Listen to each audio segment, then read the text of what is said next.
Hello everyone मोर आउ गोटे mini blog को समस्त स्वागत। आज ब्रेकफास्ट बनूला पोहा। मत खास करी पोहा रे ग्रीन मटर पकेले बहुत ही भल लगे, किंतु फ्रेश मटर एबे मिलूनी। आ फ्रोजन मटर ने तो से टेस्ट भी लगनी। आबे जो तो मार्केट रे फ्रेश कॉर्न मिलूँ तो भाविली कॉर्न पकईकी पोहा बनईबी। आ पोहा सह चार कॉम्बिनेशन तो अलग लेवल।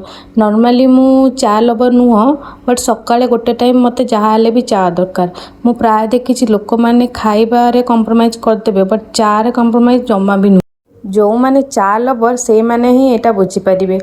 चा बनैला बेले देखिली मो सर टिफिन टा भी फुल हो गलानी। भावुची काली ही घी बाहर करदेवी।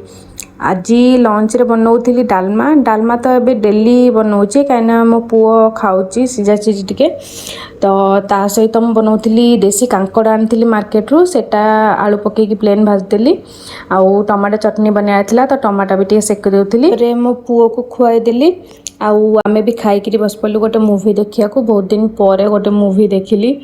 संध्यारे गोटे काम रे बाहरी थिलु, किंतु एते वर्षा हैला जे रास्ता रे आ पुनी एते ट्रैफिक बढ़ी गला जे किछि भी काम हैलानी। तो फाइनली आमे खाइकी घर को ही रिटर्न कर देइथिलु। आज पई एतिकी रहिली। Bye bye.